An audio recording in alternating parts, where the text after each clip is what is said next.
What's up, geeks? So, 2023 is gone and 2024 is here. Hope you had a great new year, and I hope you have an even better 2024. Went and bought this book, Joyce's Ulysses. It used to be, I think, mandatory reading in college. I have not read it, but I got it for like $5, and it's a brand new book. I think they're selling it for like $18 on Amazon. This, I think, is the latest paperback version of it. It's, I think it was originally published in 1922. So, I have a linguistics project I'm working on, and this is a part of that. So, plus there is the writing style is something I'm interested in. It's kind of a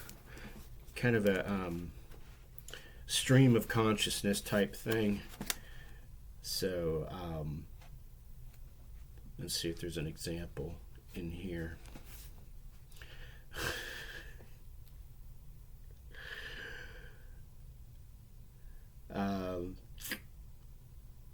Here's something about cheese sandwiches. Let's see. Peace and war depend on some fellow's digestion, religions, Christmas turkeys and geese, slaughter of innocents, eat, drink, and be merry. Then casual wards full after, heads bandaged, cheese digests all but itself. Mighty cheese. Have you a cheese sandwich? Yes, sir. Like a few olives, too, if they had them. Italian, I prefer. Good glass of Burgundy. Take away that. Lubricate. A nice salad, cool as a cucumber. Tom Kernan can dress. Puts gusto into it. Pure olive oil. Millie served me that cutlet with a sprig of parsley. Take one Spanish onion. God made food, the devil the cooks. Deviled crab. Wife well? Quite well, thanks. A cheese sandwich, then. Gorgonzola, have you? Yes, sir. Nosy Flynn sipped his grog. So, yeah, I don't know. I like that. I like that writing style. I think I'm slowly working on two comic book projects, and I'm doing them digitally. They're really just a mess right now. Actually, I'm working on three. One of them is on paper. The other two are digital, are being done digitally. One of them is me drawing on paper, traditional comic making. The other two are sort of a mixture of my artwork and AI art. The writing is all me, though, so the writing is not coming out of any generative software, but some of the artwork is. And all three of them are really just kind of stream of consciousness. I'm not really, there's only one of them has sort of a plot, a loose outline of a plot. The other two are essentially intuitive creations. So I started these last summer, but just been kind of sidetracked with a number of other things, and so 2024 is something on my list of things to get back to and finish at least one of them. They're it's going to take a while because I plan on them being not serialized.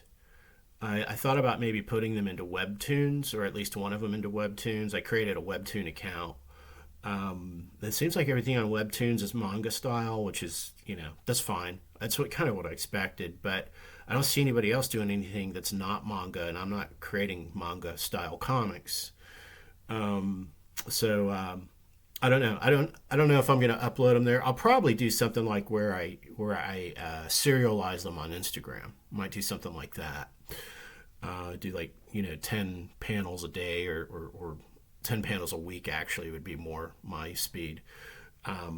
But we'll see. The right now I'm creating them in such a way that they're basically to be like a traditional size comic book or like a PDF document. So, but I want them to be like complete. I don't want to serialize them. So one of them I want it to be like, actually two of them I want them to be like 12 to 1500 pages. so epics. So really all that I don't want to chop those up into individual issues. It's not going to be traditional like comic book issues. It's going to be like, here's this tome. If you were to print it, it's like, because that's what I want. That's what I'm looking for. If you so to take for instance Dave Sims' Cerebus comics. Each one of those volumes runs 300 to 500 pages, and he's been running those comics. I don't know how long Cerebus has been around, since I was a kid. So he's been independently publishing it, and I think he's still doing work on it to this day. I don't know. There was all this weird stuff where the character, the aardvark, was like showing up in Teenage Ninja Mutant Turtles episodes and stuff. So I don't know about all that stuff, but I know that the original creation was pretty massive because it ran over just a long, decades long period of time. And they've got those collected in probably, I think, 7 to 10 different, omnibus type volumes or whatever. But I would, if it was physically possible, I'd like to see it all contained into just one massive 4,000 page book. And just and then you read it like in some library somewhere, like in the stacks of some hidden away library in Europe or something. So that's what I'm going for. That's just that's a long-term project, Anyway, the real intent of this video, 7 minutes into it, before the end of the year, I've been on I have a hangover. I got a really bad comics hangover. I've just been like on a comics bender. That's what it is. It's been going on since Thanksgiving, really. It's a comics bender, man. That's the best kind of, almost the best kind of bender that you can go on. So I've been hitting a bunch of places throughout my travels where they have a lot of dollar comics, and some of the stuff I've been finding for $1 is like crazy. So I found this Enemies Among Us Batman Superman for like $1.25. And it's a brand new condition graphic novel. And this was an excellent book. I really, really enjoyed this. Let me give you a sense of who did the artwork here. Ethan Van Sciver. The writer was Mark Verheiden. Yeah, Mark Verheiden. And this is kind of a newer, and when I say newer, I think like 2007 or 2008. So it's kind of a modern comics, which I still maintain DC was doing the more interesting stuff. Marvel to me peaked in the 60s and 70s and 80s, and then in the 90s I don't care much for any of the 90s. But then in the 2000s, I really think DC actually was writing better stories, and I think actually that continues to this day. I don't buy a lot of current Marvel and DC books, but I browse through them, and from what I can see, it just seems like DC's just got more oomph, in their stories, and artwork too. The Marvel stuff just, man, Disney just they had just watered down that brand so much. I can't even look at a modern day Marvel comic now for the most part without being like, WTF? What, just anyway. This is 2007. There's a nice Superman enraged. So basically, both Batman and Superman get their brains taken over by a parasitic alien, and they turn against each other, but they also figure out novel ways to escape its grip and not kill each other. And then we've got let's see, really like the way the panels pop like that. We get the classic Clark Kent changing into Superman because he's got to get into the fight here. And I read this a couple of weeks ago. Who is that? Oh, it's like a Cro-Magnon Kryptonian. Yeah, it's like a Cro-Magnon Kryptonian. Then we have Green Lantern makes an appearance.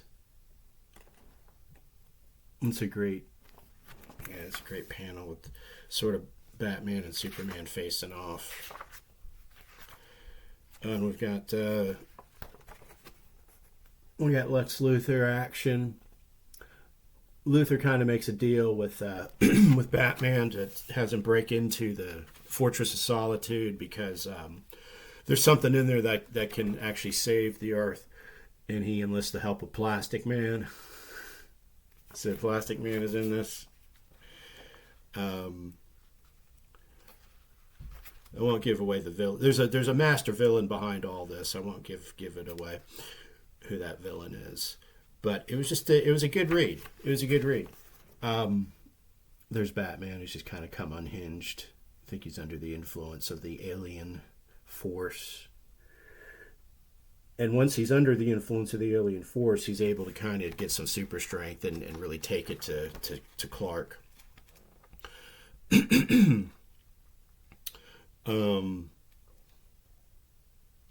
Yeah, I liked this. And I don't know, let's see. Yeah, and the whole story is kind of like narrated by Alfred.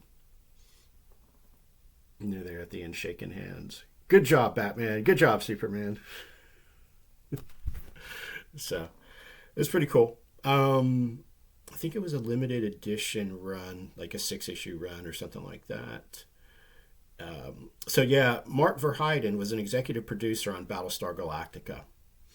And Evan Van Sciver's been around for a long time. He's a good artist. I like his work. So that was pretty cheap for a graphic novel in that condition. And it's Batman versus Superman, or Batman and Superman. You can't really pass that up. Then I found a run of Deathlok. So I'm on a mission to collect all of the Deathlok comics. I have a lot of the 70s and 80s issues. I think I first found Deathlok. He was in Marvel 2 and 1. But there were 90s. I was just bashing 90s comics, but there were 90s comics that came out with Deathlok that I've been trying to snap up when I find them. Excuse me. So I got for $1 this Deathlok special #3 in a 4-issue limited series. So this is a 4-issue limited series that I'm trying to, which I didn't even know existed until now. In the kingdom of ants, only one may rule, by Deathlok destroyed. So I'm trying to, I'll be looking out for the others of this. And then this was the title that was going on in the 90s, I think. This is issue number 14. I've got some of these, the Biohazard Agenda. So I've been picking up issues that I don't have. And I have some of these collected in a graphic novel. I think it's called The Souls of Cyberfolk, and that's a pretty cool one. There's some really interesting artwork in there. There's a guy in there, I can't remember his name, but he's like the first 2 or 3 issues of that run. He's like totally doing a homage to Kirby, but it's almost like more Kirby than Kirby. It's really cool. It's really good Kirby-esque artwork. Um, Here's the Marvel Tech line. Also, I think was like trying to capitalize on like the cyberpunk aesthetic of the early '90s. That was really popular. So, Deathlok, of course, had to be a part of that. Um, and I don't have any of these. So this is issue number 3. That's a cool cover. Manko. Manko did the artwork. I don't know if he did this cover. I think he did. But I've been trying to collect. I found a kind of a run of these. So that's issue 3. Then I found issue number 5, Merc Into the Machine. And it's written by Joe Casey, Lee Manko, art.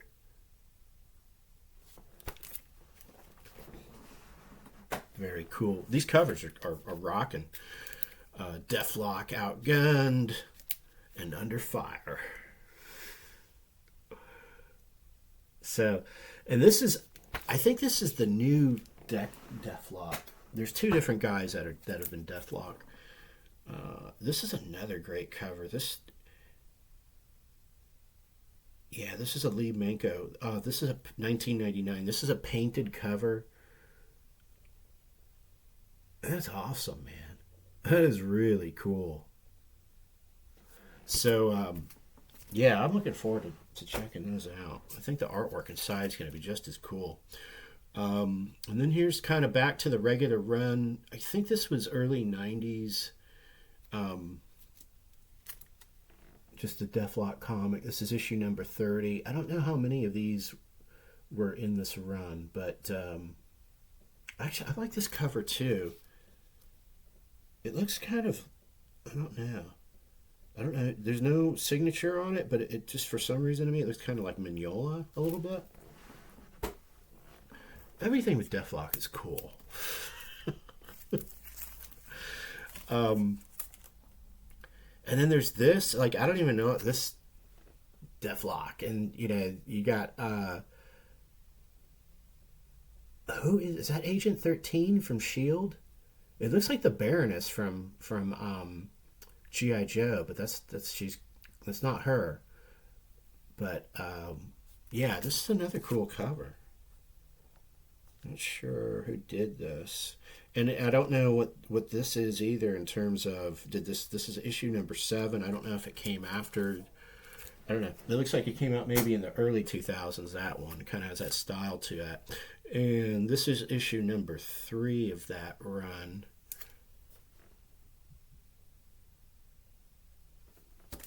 And it's just a cover. There's no... And then mixed in with that was something I've seen it before, but I haven't really messed with it. Death's Head. If you know anything about this comic, let me know. But it also looks kind of like very techno oriented. Anytime you can see the cyber circuitry in the background, there's some kind of cybernetic technology, robotic shit going on. So this also looks like maybe it's from the 90s, or maybe the early 2000s. And then there's this cover. This is issue number 2. So it's clearly some kind of cybernetic, cyberpunk type of thing. And then there's this. I found this, the incomplete Death's Head. There's Iron Man. He's apparently ripped off the Death's Head, ripped from the memory banks of the original Death's Head. So there's been different variations of this character. So I really don't know anything about this character at all. Other than that, it looks pretty cool. Here he is. This is a great cover. So here he is about to throw down with Wolverine, and you get the cool snicked sound effect, So, he's gonna, guest starring the X-Men. So there's gonna be some throwdown with Wolverine. So that looks 90s. That looks like a 90s cover. Um, so yeah, a buck 25 for those. Um, and then let's see, what else did we find here?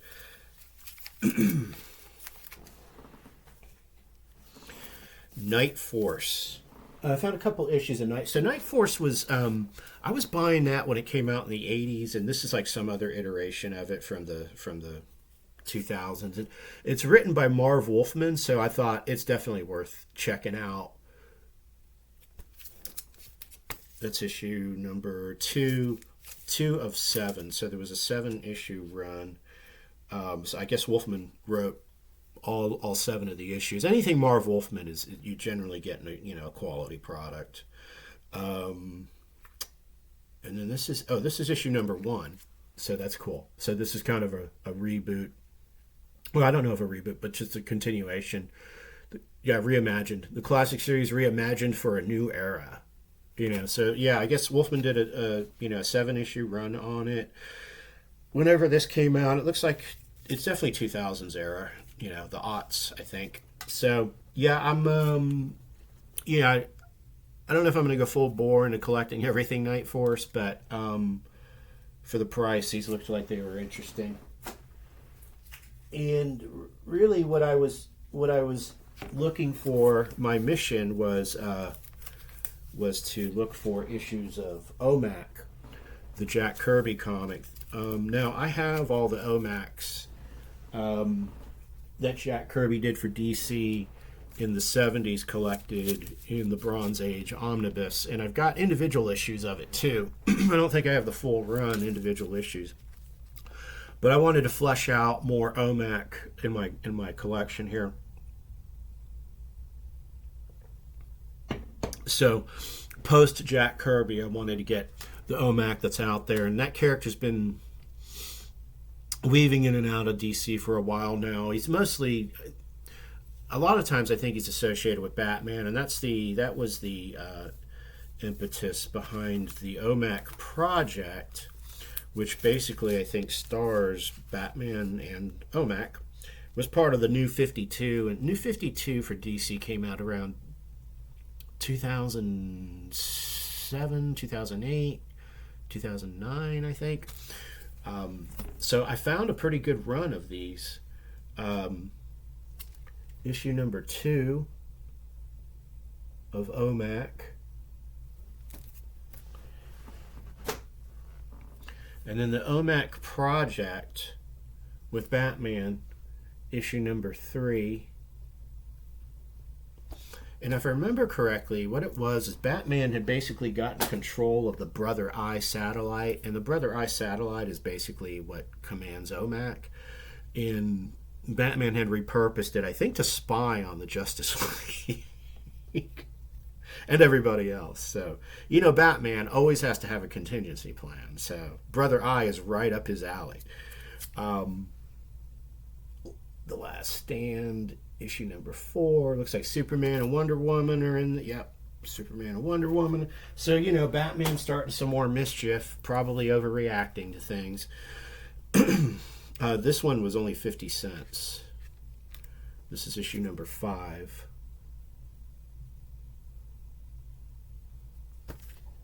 It's interesting, though. OMAC's not really on any of these covers. So I'm beginning to wonder if he's even in this comic book. It may just be Batman and Brother Eye, the satellite. Yeah, I think that actually might be the case. You see kind of a lot of OMAC cyber clones there. Animus Autonomous. So so OMAC, Brother Eye, the whole thing, the sat was a lead up to Infinite Crisis. Infinite Crisis, was that the Brad Meltzer one? I think it was.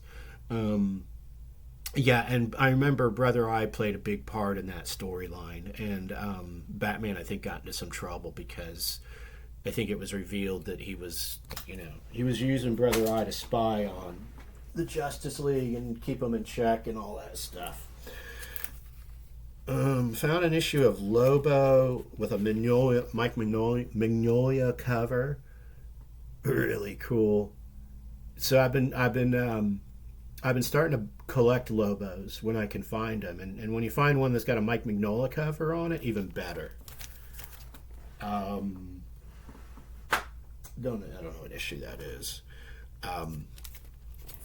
New God Special issue number 1. I love the Jack Kirby logo up there, but this is yet probably another reboot of some sort of New Gods. I don't know when this came out, but I'm guessing late 20, maybe around 2010, or maybe 2011, 2012, based on the cover price.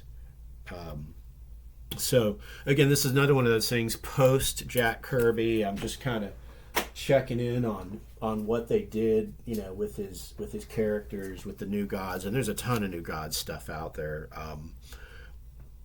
after Jack Kirby. And Kirby originally didn't want the Fourth World Saga to be involved with any of the DC characters at all, Batman, Superman, etc. But of course, after he left and DC owning the rights to all that, they were like, oh no, these characters are just too good. Just the same way they did with Watchmen. Alan Moore didn't write Watchmen to be involved with any of the DC characters.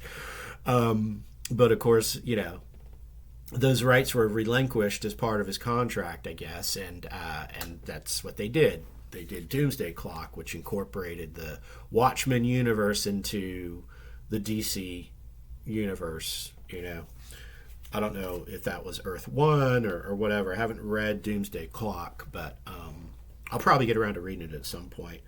So yeah, I found some more issues of the New Gods. I guess these are the ones that were written by Mark Evanier, and so that's cool. I mean, Mark Evanier was a acolyte to Kirby and an assistant to Jack Kirby, so that's issue 23. This is issue 19. There's Orion. Looks like he's getting attacked by the living dead. Let's see here. Found a couple of Mystery in Spaces with Captain Comet, written by Jim Starlin. So, for $1.25, anything written by Jim Starlin, that's another thing that another strand I'm pulling on is kind of really anything Jim Starlin touches. I'm kind of buying it. And I like Mystery in Space. I like Captain Comet. So, I don't know how long this run is. Let's see. Yeah, 1 of 8. So there's 8 total issues of this. So I'm going to keep my eyes out for these. See if I get all 8 issues. This one looked interesting to me. Shadow, Song of the Dragon. Mike Grell and Greg Morrow caught my eye there. This is a semi-graphic novel. This is a thick comic book. It looks like it's probably about 50 pages for $2.25, and it's book 3 of 4. Not familiar with this, but it looks martial arts oriented, and I love Mike Grell. So I thought definitely worth picking that up. Found a kind of random issue of I guess one of the Mr. Miracle reboots. This is issue number 1. Who is this? Kevin Dooley, Steve Crespo. I've heard of Crespo. But it's a pretty cool cover with him and Big Barda, his wife. And I don't know anything about this run, but again, a Kirby character from the New Gods, so I'm kind of going after things that are post Kirby to see what DC did with them. I will say that I did read the Mr. Miracle graphic novel, or whatever the Tom King run was. I read the trade paperback of it. I hated it. It ruined Tom King for me. Didn't ruin the character because there's so much more of Mr. Miracle out there, but I just thought it was just, I don't know. That's one of those videos I could probably do a rant, an hour-long rant about that. So, I don't hate. It's very rare that I read comics and I'm like, oh, I hate this. Even bad comics, I'm like, well, it was still, there's still something good about it. It was cheesy, cheesy is good, but I don't know if even if it just didn't hit, if it just didn't have an impact. But the Tom King thing was just, it was just so bad. I know some people liked it, but it just really everything he does is just derivative of himself, and I just don't. I don't like. Yeah, that gets old quick. So in the same vein of looking for mystery men in trench coats and hats in comics, which I did a video out about for Phantom Stranger and The Question. The Shadow is also of that mold, and I think actually preceded those two characters. So I found and the Shadow is just there's so many iterations of the Shadow out there amongst different companies. But DC had the property for a while, and so they did a Howard Chaykin version of it, and so I was like, okay, The Shadow by Chaykin, I'm down with that. Again, I think this came out maybe early 2000s. And this was issue 3. So I found issue number 1 and issue number 3 of these 4 issues. What evil lurks in the hearts of men, only the Shadow knows. And then this was really cool that I found this. Star Hunters, issue number 5. I am pretty sure that I've got issue number 1, 2, and 3 of this when they came out. This is when comics were 35 cents. And I don't remember much about it. I do remember this character, though. He's kind of like a space pirate, as you can tell by the garb that he wears. Space pirates were big in the 80s. Probably the best one was Star Slayer, The Legend of Jolly Roger, I think. Again, by Mike Grell, Pacific Comics. But yeah, this definitely... I know I've got some of these in my vault, so when I saw this, I was like, yeah, I'm gonna pick this up. I don't know how many issues this ran. Not very many, I think, before it got canceled. So, nostalgia, and it was $2.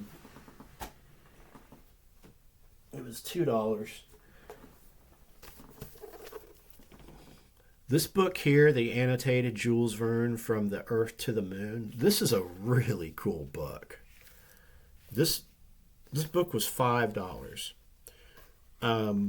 So it's the Jules Verne story, but it's got like these really old school, sort of etching illustrations in it to accompany the text. But the annotations are really what make this so interesting, because I sat down and I read some of this before I bought it. So I wanted to make sure that it would be something that I would enjoy. I like these annotated books. There's some really good H.P. Lovecraft annotated volumes out there. And I mean, you talk about just tons of meta information attached to his stories, with time, place, and location and so forth. But, that kind of works well with Verne, too. Let's see. So you'll see here what they do is, you'll have the text, the main body of the work, and they'll have it footnoted. But the footnotes will be in the margins to the far left or the far right of the page. And it will give you more information about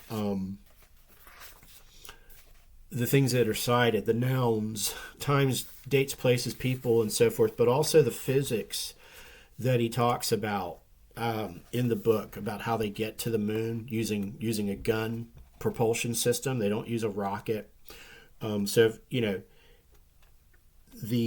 The gun idea has been out there for a while, shooting a rocket or a spaceship out of a large, massive cannon. And then it gets into, there's some descriptions of the solar system and so forth in the book, and they're somewhat inaccurate because this was written in the, when was this written? In the early 1900s, possibly even the late 1800s. 1865 is when he wrote this.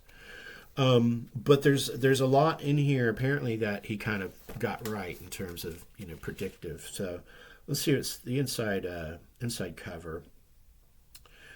After more than 3 decades of relying solely on rockets to blast off American spaceships, NASA has turned back to Jules Verne's idea of using a space gun at 1/40th the cost. Okay, so that is probably a statement of its time when this book was published, but I don't think NASA is considering using a space gun at this point. Not when you've got SpaceX that you can use. But I think at one point they were talking about maybe, drawing up some plans for that again. Anyway, scientists and other science fiction fans have dubbed it the Verne gun. In his 1865 novel From the Earth to the Moon, the father of science fiction had his Baltimore Gun Club build a 900-foot cannon to shoot their manned capsule into outer space.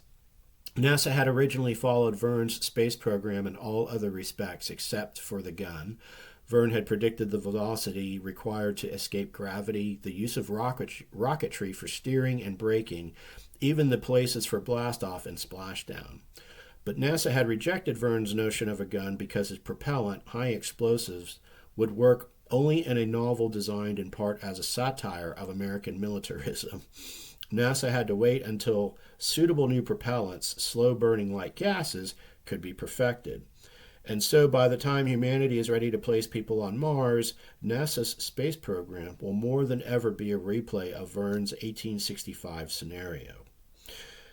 Thus, Walter James Miller's annotated version of From the Earth to the Moon becomes more relevant than ever and is accordingly republished in this updated edition.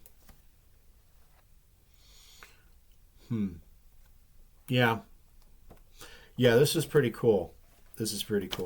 It because when you have annotated books like this, they're really history. They really double as history books, because he's going to tell you what's going on in the book, and he's going to tell you, like, he's going to do any kind of like historical correction to it, or I think in some places I saw where he was kind of pointing out where Verne was kind of like spot on with his predictions and so forth, or where he was sort of like near what was actually out there. In his descriptions of the moon and so forth. So interesting read. So while you're reading fiction, you're kind of picking up sort of the non-fiction that comes associated with it. Which I think makes the book more interesting. I don't think I've even read From the Earth to the Moon. I saw the movie. I don't remember if I ever read the book. If I did, it was when I was a kid. So, this is a cool book.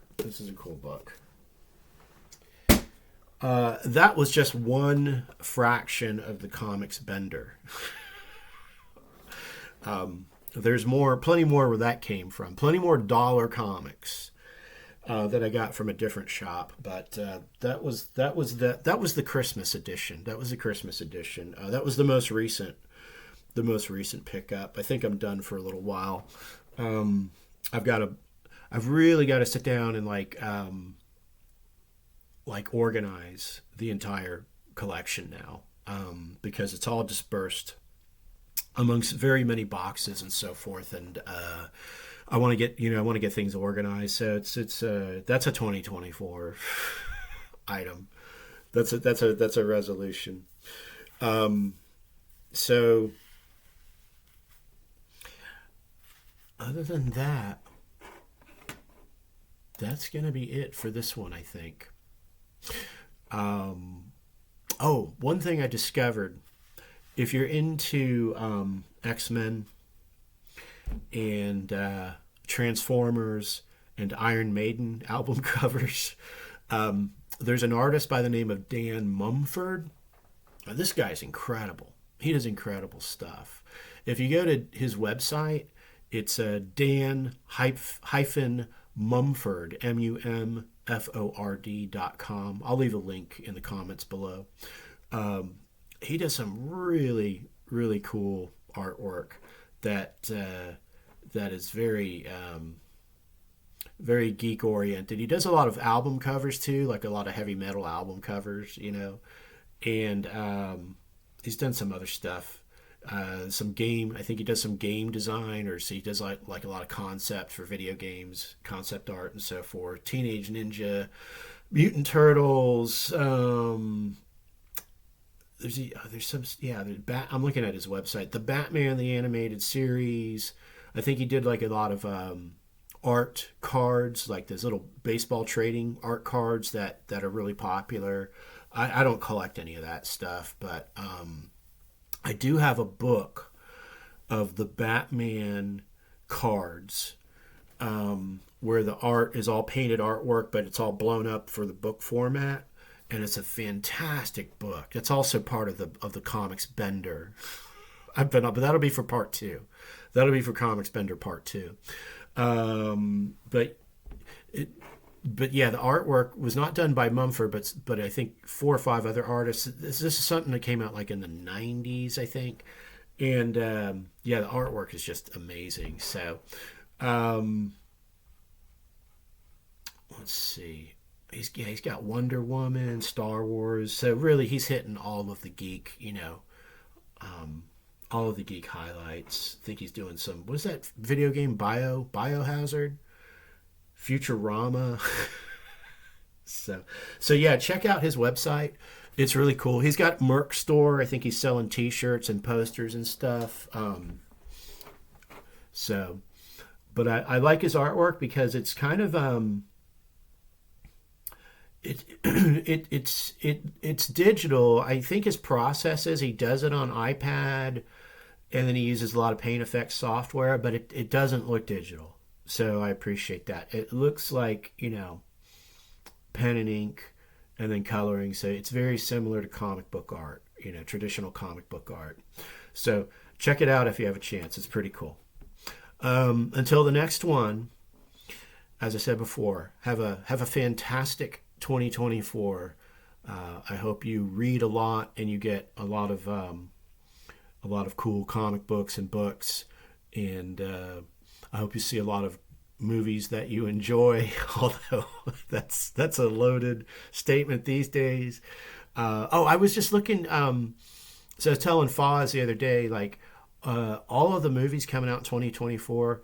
All of them are either sequels or reboots. There's only like 3 original new properties that's coming out. So if you go back and watch my Rebel Moon rant video, 2024 is not going to be a good year, I think, again, for the movie industry, because they're just, people are getting tired of reboots and sequels, and it's not just superhero fatigue either. It's just franchises in general, and there's no new original material that's coming out, or very little. I mean, 3 films out of 120 that are being released.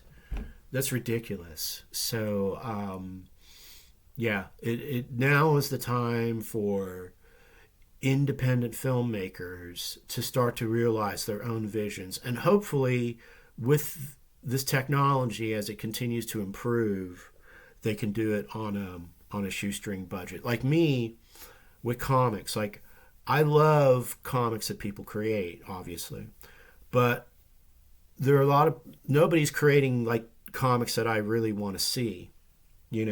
There's certain types of comics that I want to see, and nobody's creating them. And the reason is because I'm unique, like everybody else. And most people don't have a voice, or they don't think they have the talent to create the stuff that they want to see. But I think really what an artist is, and the most enjoyable part of being an artist, is creating the stuff that you want to see in the world. Like I'm creating something that I want someone else to create, but they're not, so I'm going to do it. And that's a very liberating feeling. because it gives you more agency as a person. And in a world where, you know, you probably don't feel like you have much agency a lot of the time. So yeah, I'm creating the kind of comics that I want to see, and with the kind of stories that you know that I want told, and it's the same with the artwork that I create. And if people like it and they want to buy it, that's fine. Frankly, I don't. Frankly, when I'm finished with these comics projects, I don't expect like anybody to buy them. I have absolutely. They're so close to what I want. Like there's no commercial consideration whatsoever from me. Like I'm not making these with the intent. I'll put them out there. I'll load them to some platform to see if anybody wants to buy them. But I don't. I just I just don't think that their comics. I mean, yeah, there might be a few issues, a few volumes sold here and there, of course, but it ain't gonna be like It ain't like I'm gonna sell 15,000, or 100,000 or 1,000,000 copies. If that were to happen, I would be over the moon. But that's just the intent here is not to create something that's commercially viable. The intent is to create something that satisfies my urge to create something that I want to see. So maybe it will resonate with other people. If it resonates with me, then it's accomplished its mission. So anyway, you know what to do until the next one. Stay geek.